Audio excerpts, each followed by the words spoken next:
I soak the grass, pre-soak it, getting it ready for dyeing, and it only took 30 minutes to get the where you can bend it and not break anymore. You have to immerse them and cover the whole thing, sink them in warm water in a utility tub or in a other tub. But this is where I used fish bakes. This was only used for the ryegrass. Since we have a small and a large container for dyeing the grass, this is the way you pick out the larger ones for the larger pan. And it's the same way as when I had to pick them from the beads to before I hang them to dry. You know, when I do this while they're dry, and before I hang them to dry, they're not this sticky wet. Oh. And I'm missing some short ones in there.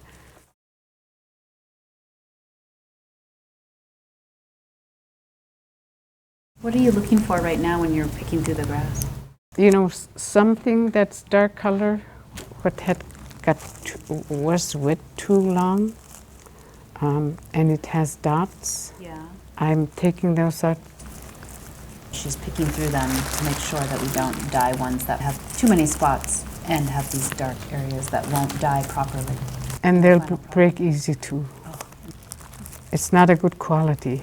It's rotting. You can use that later when you hang your dry grass, when you're braiding for hanging and drying in your house.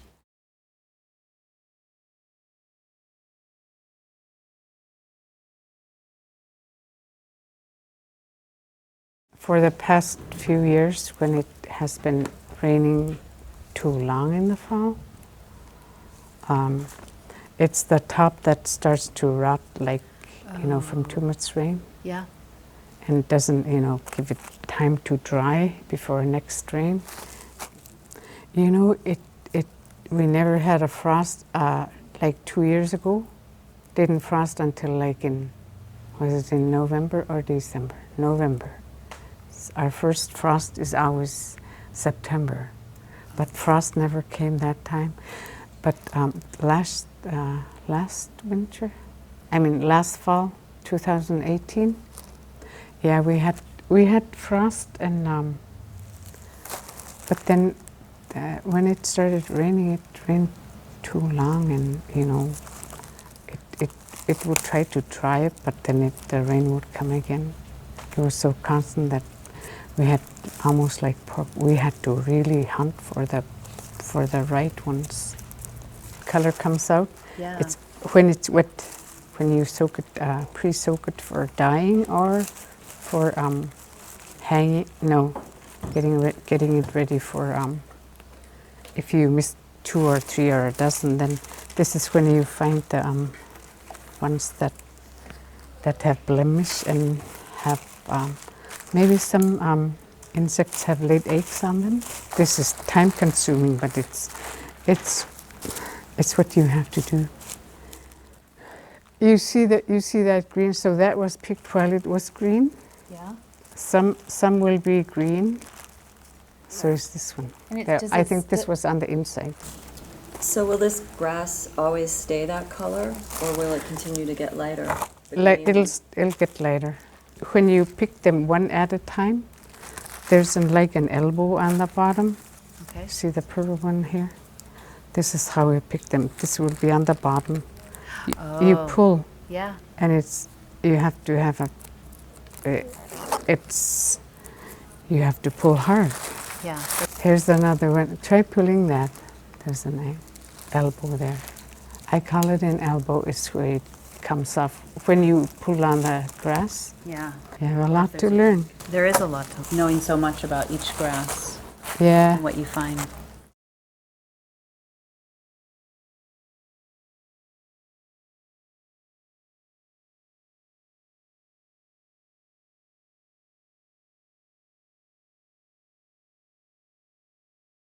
One of the things that we learned today is that if you don't have a long pan that is a hotel-sized pan for soaking or dyeing the grass, you can use a round pan like this. We have a non-stick pan, not an aluminum pan, because we don't want it to react with the dyes.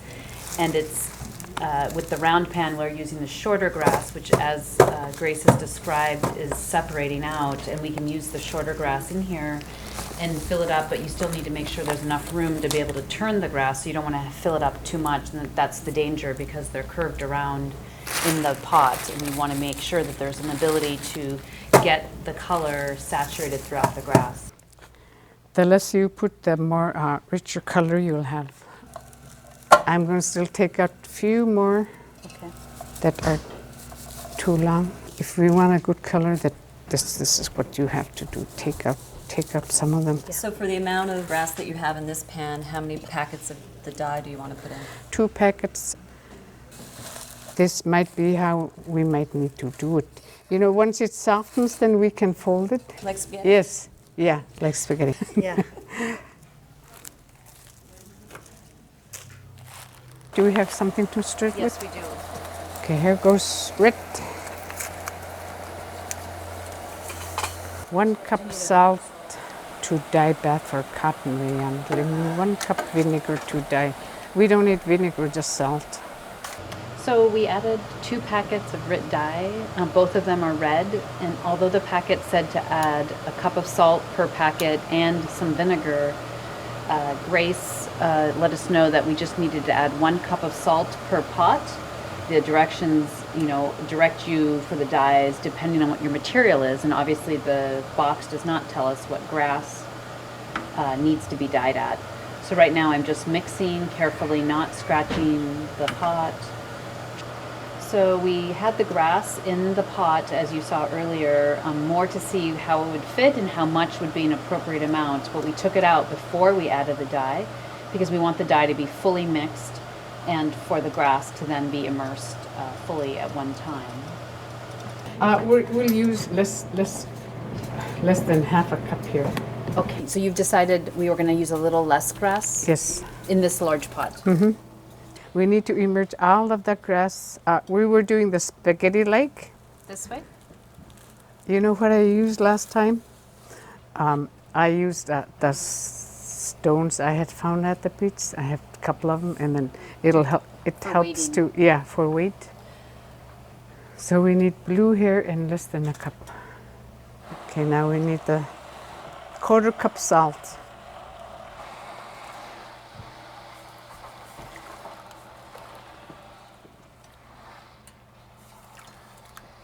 So we're going to put in long ones.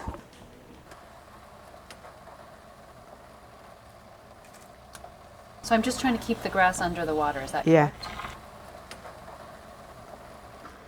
You want your grass to, loose. Can't fill it too tight. Put in too much grass. Later on, we'll turn the, bottom up. It's dyeing the bottom now. Give it 10 minutes and flip it.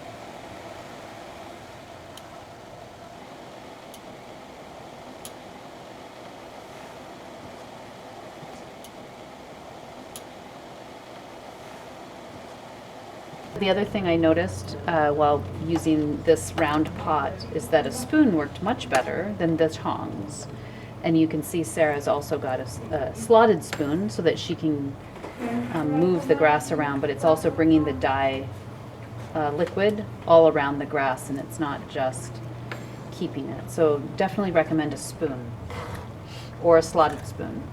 So while the bath is happening, you need to make sure to shift the grass that's underneath and bring it to the top.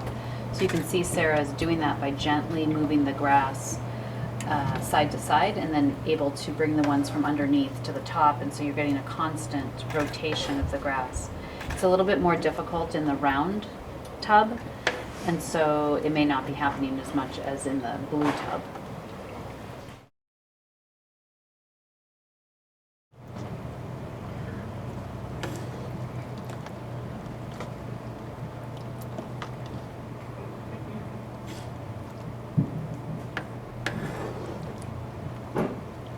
run the water through. No, you have to hold this in the cold water. And so there's no blue coming off that I can see? You see purple there. Okay, so you can rinse it out some more until it's clear. Then hand it over to me. If the color's there, then it's safe to take out of the pan, and we'll rinse all of the contents of the hot pan. Okay, let's see that. If it's clear and it doesn't, on your hands, it doesn't make colors, that's good. See the ones that had stayed on the bottom, Yeah. or that will be darker.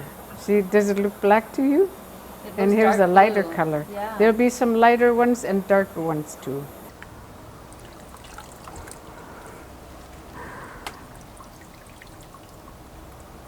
Yeah.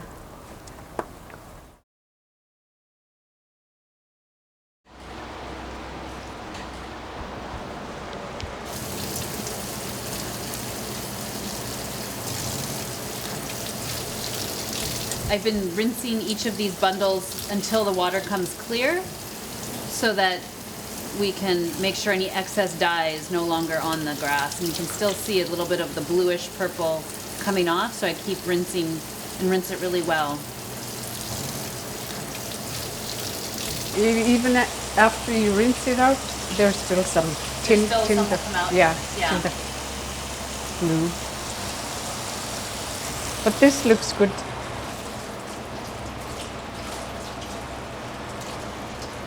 And then once it's dry, it's gonna get lighter too. Some will look darker than the others. It Nice. depends, how much one had on the pre-soak. Yeah? Pre-soak is when they get soft and yeah. And then the softer ones will absorb more of the color.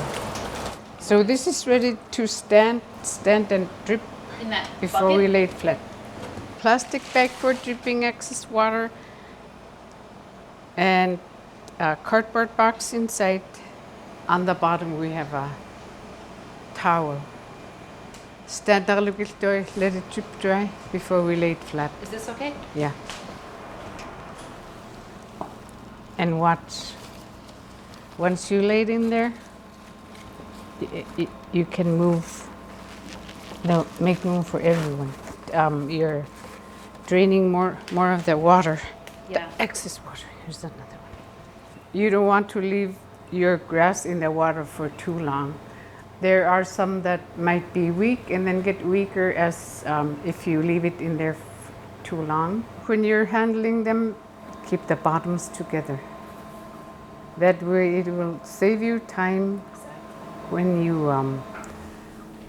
you're ready to braid them, to hang. And I want the bottom straight like. Yeah. So when we lay them, stand them in the box for draining. Yeah.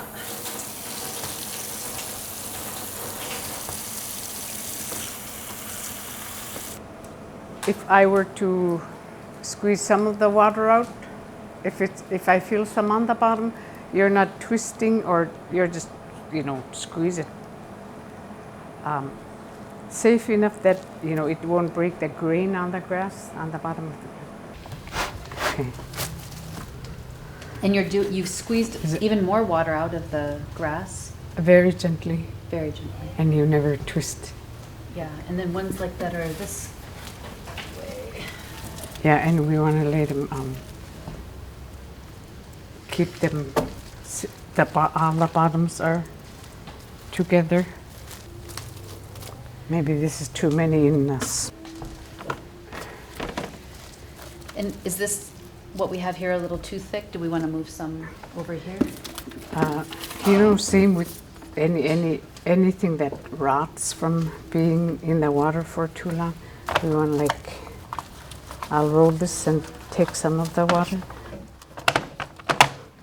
and then it'll want to let some evaporate before you braid it. Okay. There, this looks better than the other one. Yes, we maybe another towel. Then we'll do half of these.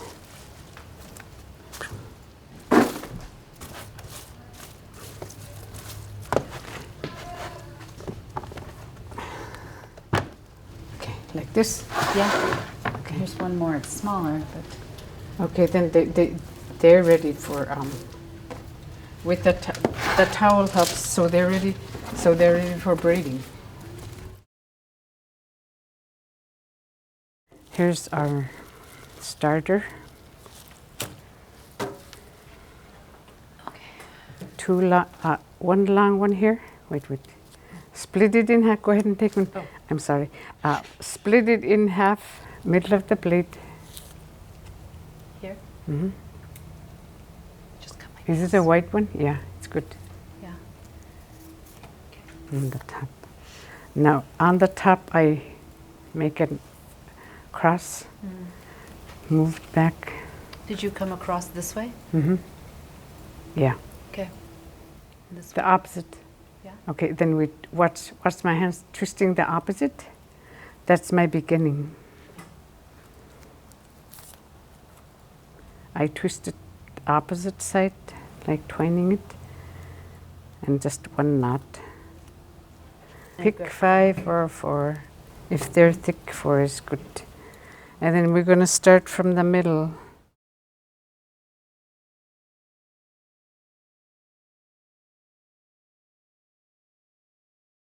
So at this point, Sarah is bundling the grass stalks and making sure all the bottoms are even on the bottom, lined up, so that when she grabs them, they're already lined up and they're not all staggered.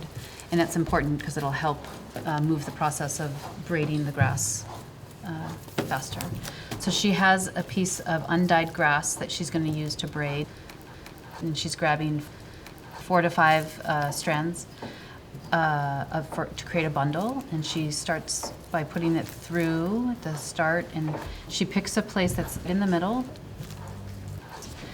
and she's going to twist a single twist and then put another bundle. And so she is holding with her left thumb the active element of the grass, the undyed grass, to keep it and keep the twist nice, and then she'll twist again and then put her thumb there to hold it. And so she's grabbing another bundle. She's kind of estimating the thickness. She's wanting to make sure each bundle is about the same thickness.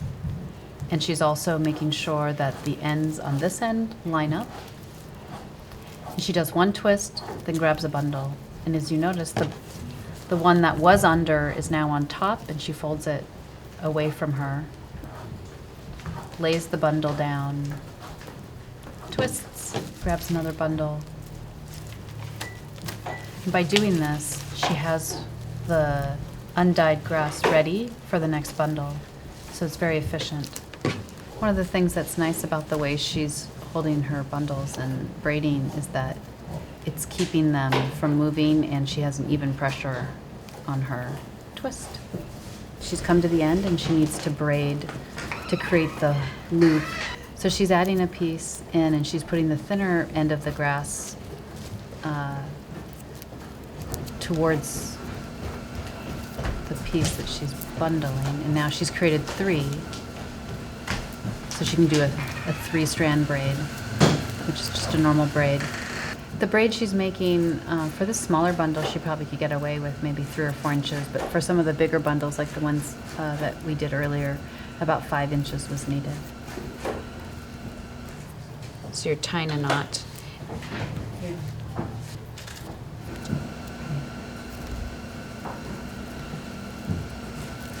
And she's going to create the loop right then.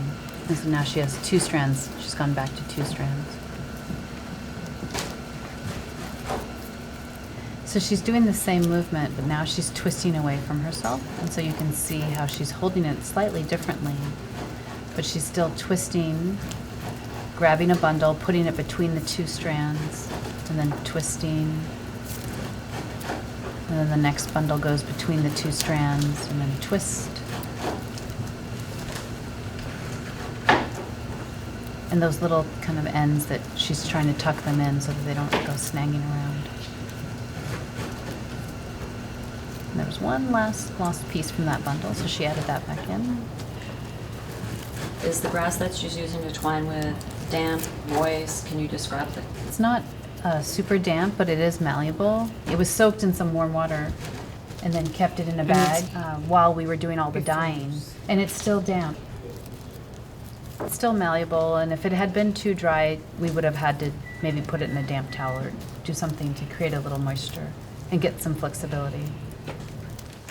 So Sarah's adding in a piece that was left out. So she's just putting it through one of her previous bundles.